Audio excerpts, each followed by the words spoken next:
বিধানসভা উপনির্বাচনের ফলাফলের দিকে নজর রাখতে হচ্ছে, কারণ 4 কেন্দ্রেই জয়লাভ করেছে তৃণমূল। 13 বছর পর বাগদায় জয় তৃণমূলের, রায়গঞ্জ, রানাঘাট দক্ষিণেও জয়ী তৃণমূল, আর মানিকতলায় বিরাট ব্যবধানে জয়ী সাধন জায়া শুক্তি পাণ্ডে।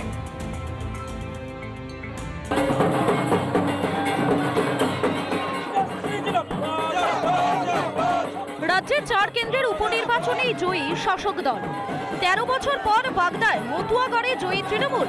মধুপর্ণা ঠাকুর হারালেন বিজেপি প্রার্থী বিনয় কুমার বিশ্বাসকে। এই জয়টা আমার নয়, এটা হচ্ছে মমতা ব্যানার্জির জয়, মামাটি মানুষ সরকারের জয়। 33,000 কত সামথিং, 33,400 সবাইকে একটা মানে ভোটার যারা আছে তাদেরকে, যারা কর্মী আছে, যারা সারা রাত মানুষ যারা খেটেছে আমাদের জন্য, পার্টির জন্য, দিদির জয়, এটা সবাই জয়, বাগদার জয়। রায়গঞ্জে 50,000-এর বেশি ভোটে জয় তৃণমূলের কৃষ্ণ কল্যাণীর। প্রায় 40,000-এর বেশি ভোটে রানাঘাট দক্ষিণে জয়ী তৃণমূলের মুকুটমণি অধিকারীও।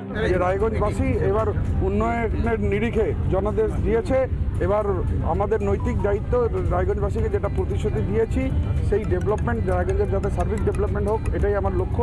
সমস্ত রানাঘাট দক্ষিণের মানুষের কাছে নতমস্তকে প্রণাম জানাই। যে কাজগুলো করতে পারিনি সেটা অবশ্যই আমার ফার্স্ট প্রায়োরিটি। সেই সঙ্গে সঙ্গে মানুষ যা ডিমান্ড করবে আমি সেগুলো করার চেষ্টা করব। মানিকতলায় জয়ী তৃণমূল প্রার্থী শুক্তি পাণ্ডে। বিরাট ব্যবধানে বিজেপি প্রার্থী কল্যাণ চৌবেকে হারালেন প্রয়াত সাধন পাণ্ডের স্ত্রী। 62,312 ভোটে জয়ী মানিকতলার তৃণমূল প্রার্থী। মানিকতলা বিধায়ক পেল 2.5 বছর পর তালে। হ্যাঁ, দেখা যাচ্ছে তো তাই। আপনি এখন সার্টিফিকেট নিতে যাবেন? মানিকতলাবাসীকে কি বলবেন? মানিকতলা তো পুরো এখানে।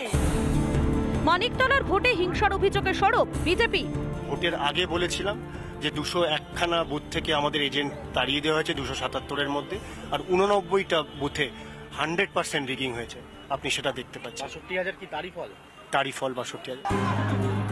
ভোটে জিতেই বিশৃঙ্খলা শুরু তৃণমূলের। বাগদার কাউন্টিং সেন্টারে উত্তেজনা। বিজেপি প্রার্থীকে লক্ষ্য করে চলে তৃণমূলের স্লোগান রিপাবলিক বাংলা।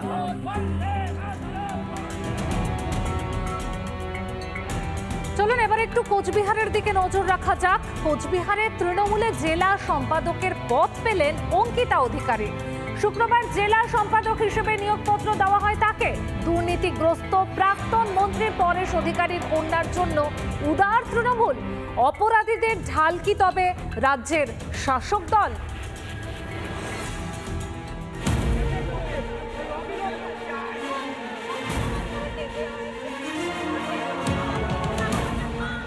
রোদ ঝড় জলে আজও পথে হকের দাবিতে আন্দোলনরত চাকরি প্রার্থীরা। রাজ্য সরকারের কান পর্যন্ত আজও পৌঁছয়নি তাদের কান্না, দেখে না তাদের চোখের জল, মেলেনি ইনসাফ।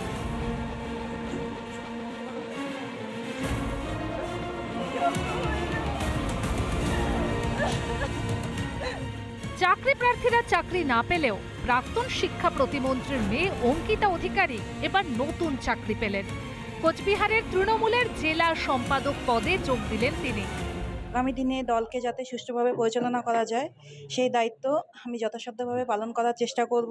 আগামী যে ইলেকশন আসছে সেই নির্বাচনেও যাতে দল সবাইকে সাথে নিয়ে আমি দলের হয়েই সবার হয়ে কাজ করব, এই আশাই রাখছি সকলের সামনে। নিয়োগ দুর্নীতি মামলায় আদালতের নির্দেশে চাকরি হারিয়েছিলেন পরেশ কন্যা অঙ্কিতা, মানে চরম দুর্নীতি। শুক্রবার তাকেই কোচবিহার তৃণমূলের সম্পাদক পদে নিযুক্ত করলেন তৃণমূলের কোচবিহার জেলা সভাপতি অভিজিৎ দে ভৌমিক। মেখলিগঞ্জের মানুষ আমাদের দলের পাশে থেকে, পরেশ অধিকারীর পাশে থেকে তারা এই রায় দিয়েছেন।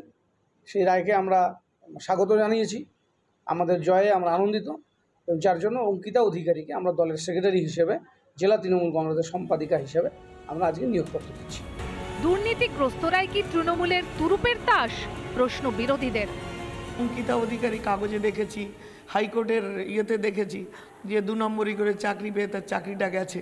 এখন তাকে যদি ভালো পোস্ট দেওয়া হয়, তৃণমূল তো সম্পদ। এরা দুর্নীতি করলেই তৃণমূলে বড় পদ। রিপাবলিক বাংলা। হাইকোর্টের নির্দেশে দ্বিতীয়বার ময়নাতদন্ত যুবকের দেহের। সোমবার কলকাতার বেসরকারি হাসপাতালে মৃত্যু হয় ধোলাহাটের আবু সিদ্দিকী হালদারের। পরিবার অভিযোগ করে চোর সন্দেহে যুবককে তুলে নিয়ে গিয়ে ব্যাপক মারধর করেছে পুলিশ, আর তার জেরেই মৃত্যু হয়েছে যুবকের। মামলা গড়ায় কলকাতা হাইকোর্টে।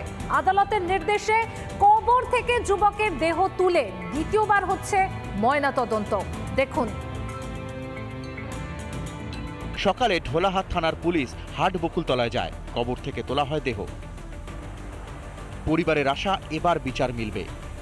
ঢোলা থানার পুলিশদেরকে সরিয়ে দিয়ে আজকের লালবাজার থেকে বা আরও উপরের যত আইসি ডিজি এসে এই লাশ তুলছে, এটাকে আমরা ধন্যবাদ জানাই। ডুপ্লিকেটি করেছে যে এটা জন্ডিস হয়ে মারা গেছে, কিন্তু জন্ডিস হয়ে মারা যায়নি। ওর কোনো অসুখ ছিল না, সুস্থ শরীর ছিল। হ্যাঁ, রায় দিয়েছে, আবার ময়নাতদন্ত হবে। খুশি আপনারা? আমরা খুশি। চোর সন্দেহে ধৃত আবু সিদ্দিকী হালদারকে পুলিশি হেফাজতে ব্যাপক মারধরের অভিযোগ করে পরিবার। এরপর হাসপাতালে মৃত্যু হয় যুবকের। তারপরই রণক্ষেত্রের চেহারা নেয় দক্ষিণ 24 পরগনার ঢোলাহাট। বুধবার পরিবারের পাশে দাঁড়ান আইএসএফ বিধায়ক নওশাদ সিদ্দিকী এবং রাজ্যের প্রাক্তন মন্ত্রী কান্তি গাঙ্গুলি। এরপর ঘটনার সঠিক তদন্ত চেয়ে হাইকোর্টে মামলা দায়ের করে আবুর পরিবার। সেই ঘটনায় আবুর দেহ দ্বিতীয়বার ময়নাতদন্ত করার নির্দেশ দেন বিচারপতি। অরুণ হালদারের রিপোর্ট, রিপাবলিক বাংলা।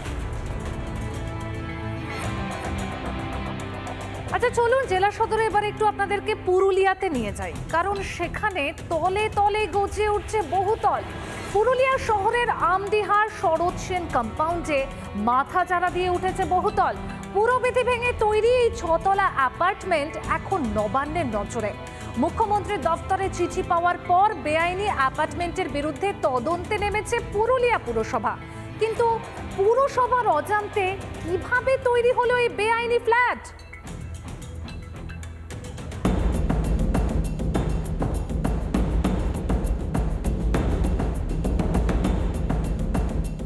পুরুলিয়ার আমডিহায় 23 নম্বর ওয়ার্ড, যেখানে মাথা চাড়া দিয়ে উঠছে বহুতল, আর সেই বহুতলেই ভঙ্গ হয়েছে একাধিক বিধি। অভিযোগ অনুমোদন ছাড়াই তৈরি করা হয়েছে 6 তলা ফ্ল্যাটটি। অভিযোগ সেই বহুতলের 2টি ফ্ল্যাটে হয়েছে মিউটেশনও, যা নিয়ে মুখ্যমন্ত্রীর সচিবালয়ে অভিযোগ জানান ওই এলাকারই বাসিন্দা অবসরপ্রাপ্ত আধিকারিক বসন্ত চট্টোপাধ্যায়। সেই জায়গার পরিমাণ অনুসারে 58% পর্যন্ত ও কভার এরিয়া করতে পারে, বাকিটা গ্রাউন্ড থেকে স্কাই পর্যন্ত আপনার ভ্যাকেন্ট থাকবে। এটা আইনে রয়েছে। আপনার কিছুদিন আগে প্রশাসনের লোক এসেছিল, পৌরসভা আবার কি সিএমআরআই বলছিলেন, শুনি বিল্ডারের সাথে কি ব্যাপার আছে সেটা তো আমরা জানি না। আমরা নিখুঁত টাকা দিয়ে আমরা নিজস্ব ফ্ল্যাট কিনেছি। নবান্ন থেকে জেলা শাসকের কাছে চিঠির পর অভিযোগ খতিয়ে দেখতে সেই অ্যাপার্টমেন্টে হানা দেন পুরপ্রধান। ডেভেলপার তিনি মিসগাইড করেছেন পৌরসভাকে। তিনি এপিডিপিট করে ডিক্লারেশন দিচ্ছেন এবং ডিড ডিক্লারেশন করছেন, তাতে উনি বলছেন যে ওনার অলরেডি পারমিশন হয়ে গেছে, এবং সেইটা পৌরসভা কোনো ইনকোয়ারি করেনি। মানে ডেভেলপমেন্ট সেকশন বা প্ল্যানিং সেকশন থেকে অ্যাকচুয়ালি প্ল্যানটা হয়েছে কিনা এটা দেখে নেওয়া উচিত ছিল। জানিয়ে শাসক দলকে দুষতে ছাড়েনি বিরোধীরা। এই যে বেনিয়মভাবে বহুতল নির্মাণ হচ্ছে, এগুলোতে না আছে কোনো দমকল পারমিশন, না আছে ট্রান্সফরমার কোথায় বসাবে সেই জায়গা, এইভাবে বেনিয়মভাবে 5 তলা 6 তলা বিল্ডিং করা হচ্ছে। কিন্তু আমরা বেশ কিছু প্ল্যান দেখলাম, সেখানে 3 তলা মানে G+3 এর বেশি কিন্তু পারমিশন এখানে নেই। যদিও এ বিষয়ে মুখ খুলতে চাননি বহুতলের ডেভেলপার। পুরসভার অজান্তে কিভাবে গজিয়ে উঠল 3 তলা অ্যাপার্টমেন্ট, আর সেই বেআইনি বহুতলের ফ্ল্যাটেরই বা মিউটেশন হলো কিভাবে? পুরুলিয়া থেকে অরবিন্দ মাহাতোর রিপোর্ট, রিপাবলিক বাংলা।